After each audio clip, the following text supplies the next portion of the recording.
We are record. So this is, first of all, I'd like to start off by apologizing for being unable to attend the conference in person, although there's still a remote chance that I might be able to come out for a short time, but that doesn't look good at the moment. So, but anyway, I really apologize. I also want to, of course, thank you for inviting me to attend. I feel terrible that I am letting you down, and so I'm sorry about that. And but I will make myself available. If I am not able to actually be there in person, I will make myself available on Skype or some other internet facility so that in the side meetings that you have, we can discuss things more one-on-one, and I can do it that way. So let me then also talk about why I think I was asked to talk at this conference. This is a conference on reality therapy. I am not a therapist, but I know that I was asked to talk at this conference because reality therapists became interested in my specialty, control theory as applied to understanding people, back in the 80s, and I know that one of your members in Slovenia was particularly interested in this, in the theory that's now called perceptual control theory, which was developed by Bill Powers, and who passed away in 2013. And I guess I am considered an expert in that area. So, so that's why I'm here. And so all I'm going to talk about is perceptual control theory. I'll mention some things that I think are relevant to therapy at the end, but I am not a therapist. And another reason I was invited, of course, is because I wrote a book on perceptual control theory called Controlling People, and I wrote it with my co-author, Tim Carey, who is a real therapist. And so the book is both about perceptual control theory and how it's related to therapy, and Tim handled the therapeutic end. So, but I'm going to, in this talk, I'm going to emphasize just the control theory aspect of things. I'm going to talk about perceptual control theory because that's why I think I was asked to be here, and so whether you want to hear about it or not, that's what you're going to hear about. And I guess I also thought I'd mention a little bit of my history with perceptual control theory, which is called PCT. I'm trained as a regular research psychologist. I got my PhD in as a cognitive psychologist. I did research on perception of all things. So I was just a standard research psychologist, and I went off to teach college after I got my PhD, and I taught standard psychology. And when I went to teach college, while I was teaching, one of my colleagues at the college I was at was it turns out he was a dyed-in-the-wool Skinnerian. And this would have, at the time, Skinner was still alive at the time, so that tells you when I was going teaching, starting teaching.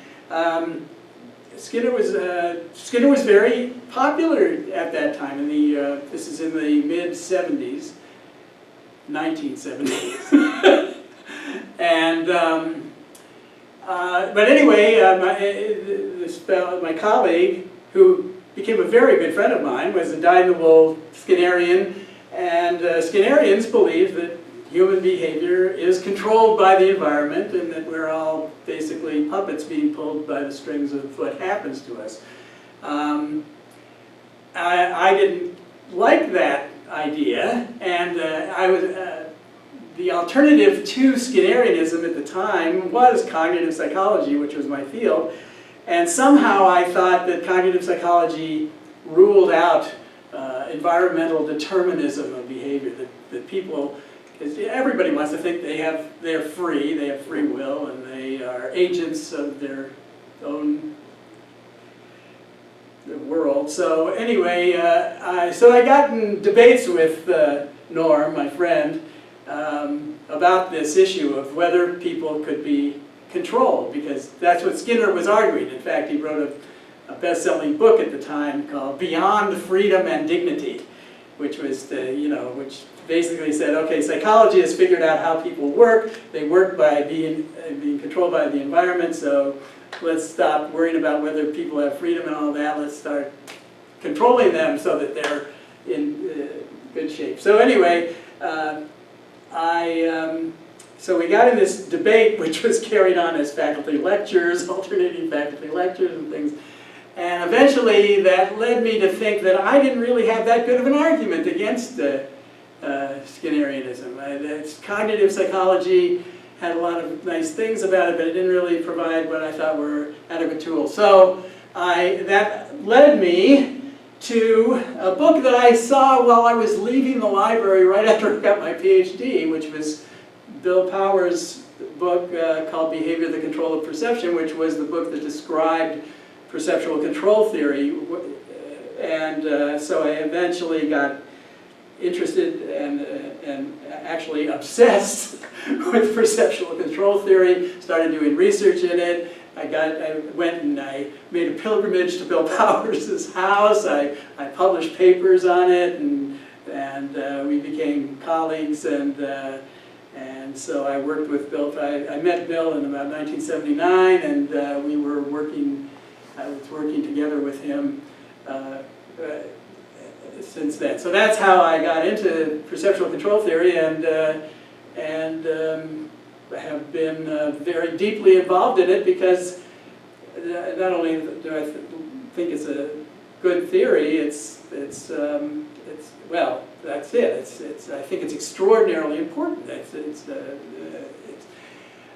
But it's also a very controversial theory, at least among scientific psychologists like my colleagues, because it's quite completely different than conventional psychological theories, and in fact, you don't find many perceptual control theorists in academia. And in fact, I left academia after I became obsessed and went into other pursuits.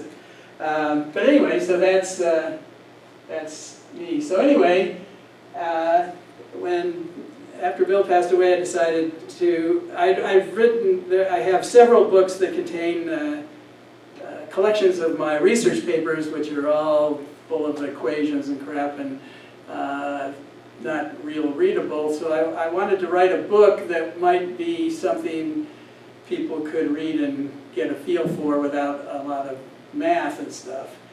And so I wrote the book Controlling People, which has been translated into Slovenian. There's now a Slovenian translation. And the title of the Slovenian, apparently the title, Controlling People, which in English, that phrase, controlling people, is a double entendre. It means two different things, and which is what the book is about. The phrase controlling people in English refers to people who are controlling, right? So I don't know if you have that in Slovenia, but in English there are people around who we think of as controlling kinds of people. So that's one thing that the term controlling people refers to. So the book could be about people who are controlling. But the term controlling people can also refer to the fact, the process of controlling other people. And so the book could be a handbook on how to manipulate people. So it could be about those two things. The Slovenian title, apparently, they couldn't capture this for some reason in Slovenian or Croatian, so the translation is, are we controlled or in control? And so, which is kind of the issue of the book, and it was the issue that actually motivated me to get into perceptual control theory. Are we controlled? Are our strings really pulled by the environment, things that are outside of us? Or are we in control of the world that we live in? And so that's what the book is about. It's about the question of whether we are controlled or whether we are in control. And it's actually, the book is about the fact that we are both.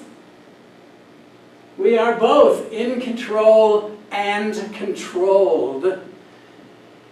And both of those turn out to be aspects of our human nature. And so I'm going to try to show you how that...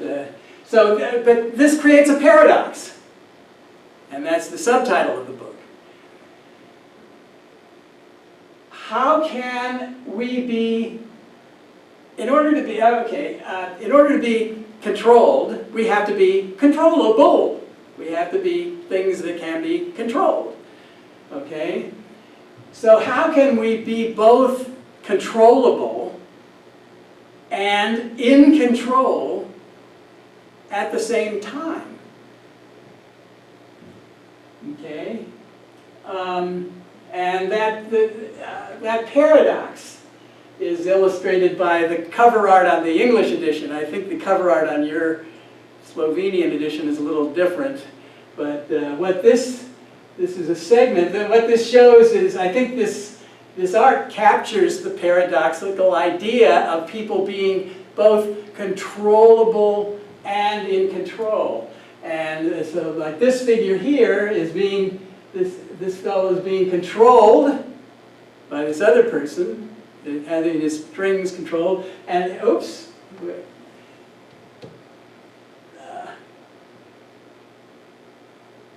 what happened? Sorry. Way over there. Okay, so I must have skipped this slide. Were we here? Okay, so human behavior can only be controlled if it is controllable, and humans can control behavior only if... that's what I'm doing. Maybe you should stop.